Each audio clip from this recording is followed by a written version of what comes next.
So here we are. I have an update for not the 300ZX, but I've got an update for the Supra. All right, there's the Z looking mighty fine, really dirty. Door panel ripped off of it on the inside because my door actuator stopped working. It's really awesome. It's a 2014 now, so it's starting to show its age. All right, cool. So the Supra has some new parts, and it is not what you guys think. These are not go fast parts. There's not even maintenance parts. Well, they're kind of maintenance parts. All right, so here's the deal. The Supra's engine is fucked. All right, so in one of my last videos, if you guys go back and listen to it, I talk about how the car does not have rod knock and that it's valve lash, right? I was super convinced about it, and I'm sure you already can tell where this is going. The engine spun a bearing. Now, I don't know if it's a main bearing or a rod bearing. I'm sure it's probably just a rod bearing. I say just like it's not a big deal, right? But this means I have to pull the motor.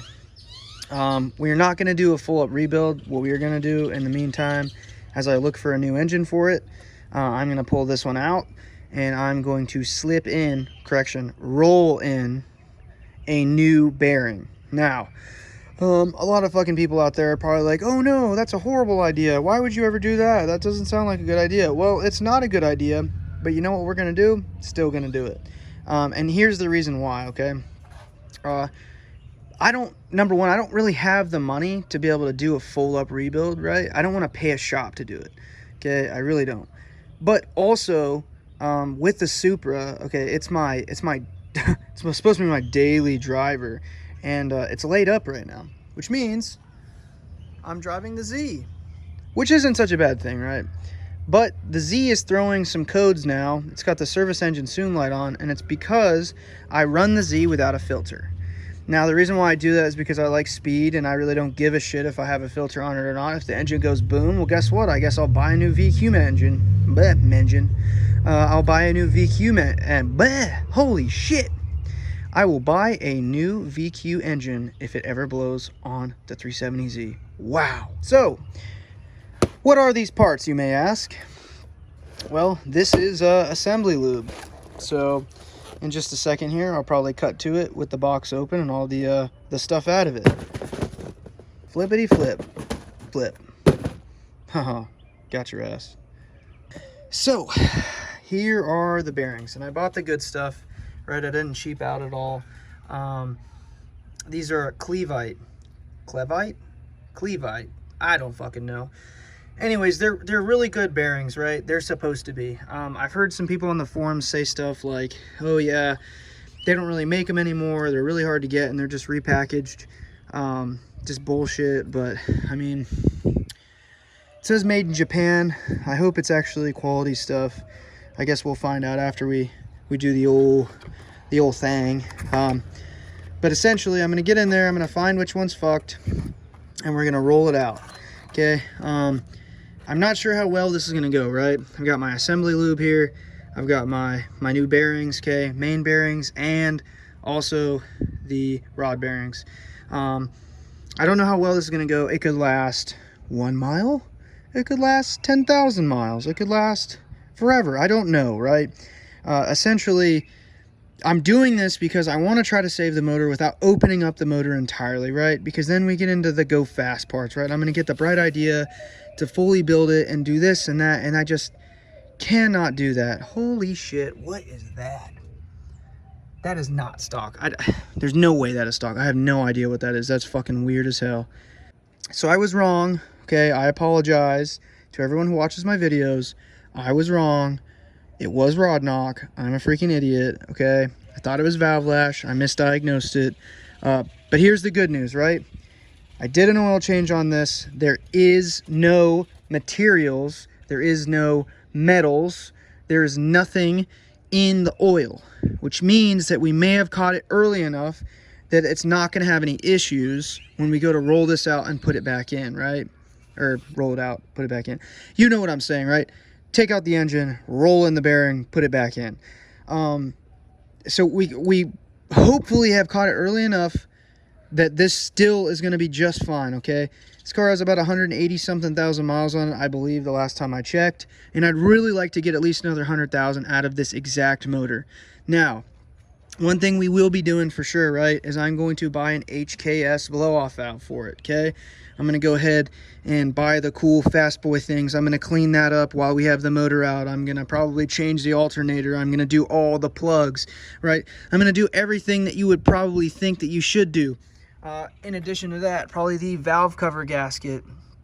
You can see that it's obviously starting to show some age, right? Clean up the engine. I might even paint the valve covers, make it look kind of sexy, right? Probably some off-the-wall fucking color that, you know, we've never chosen before. You know, I'm thinking maybe like electric lime green or something, you know? Something when you pop the hood, people are like, holy shit, that looks good, man. That looks really good. As of now, we're doing okay. And it's just the one issue, okay? But the reason why I bought all of these bearings is just in case I get in there and I'm starting to see there's excessive issues, right? There's more than one issue. If that's the case, I'm gonna take the head off. I'm gonna start just dropping the engine into pieces, and we're gonna do a full rebuild.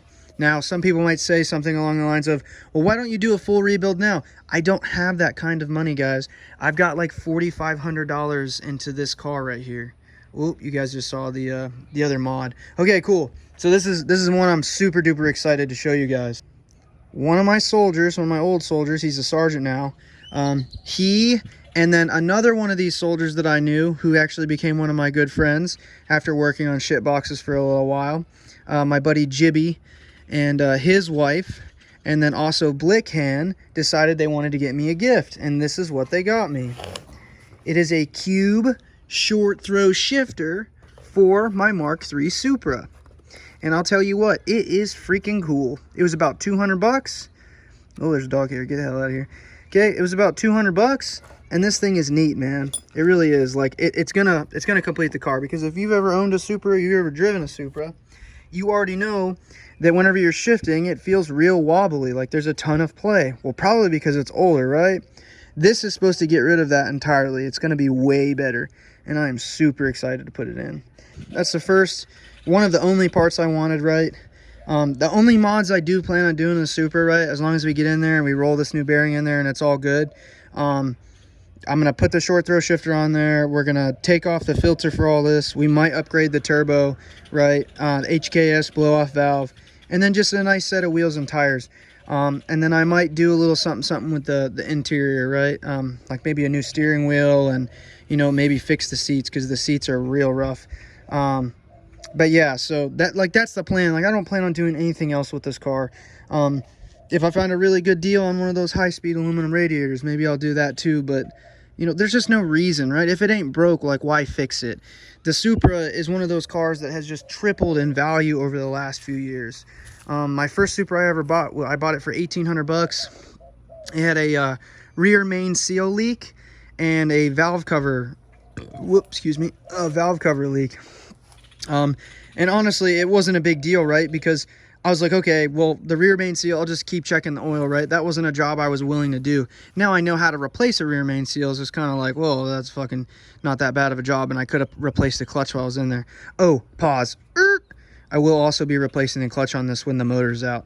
Just because if I'm going to be in there, it's going to be apart. Why wouldn't I fucking replace it, right? Because in like 3 or 4 years, if we decide, hey, we're going to do some like crazy fucking like hype build where we start investing big time into go fast parts, the clutches should be, you know, hopefully able to withstand that kind of power without me having to buy a clutch then, right? And I mean, like, if this is the same clutch, which I doubt, but if it is the same clutch, it's not in the best condition, right? So that is the deal with the Supra.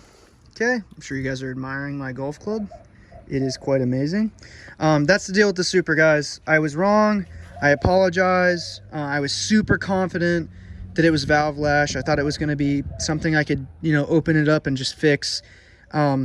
Unfortunately, it's not. It does knock. It's not substantial yet. There's nothing in the oil. The fluids look great. we can still save it. So before we start going crazy and people saying shit like 2JZ swap it, LS swap it, let's try to fix the 7M GTE. A lot of people shit on these engines. I think that they're actually fucking underrated as fuck. Okay, there's videos online of some of these built 7M GTEs hitting like over 800 horsepower, you know, so let's not shit on it, okay? Let's respect the Supra and try to fix what's in it first. I think that that's what we could do for the old girl. Just try to take care of it before it gets any worse. So I appreciate you guys tuning in the video and checking out my Supra, checking out my new parts. I'm super excited. I think that this is going to be really fun and I'm going to learn a lot. I think I'm also going to hate dropping the engine out of the Supra. Holy shit, what is going on over here? Why are we doing this right here? Why are we just doing circles? What is going on? Are you guys racing? Is he in the pits? Now we're racing again. He's in the pits. He's in the pits. Oh, caution flag's out. What is going on right now? Why are they just going in a circle right there? What is this fucking magic? What is happening? Are we done? I knew it as soon as I would look away.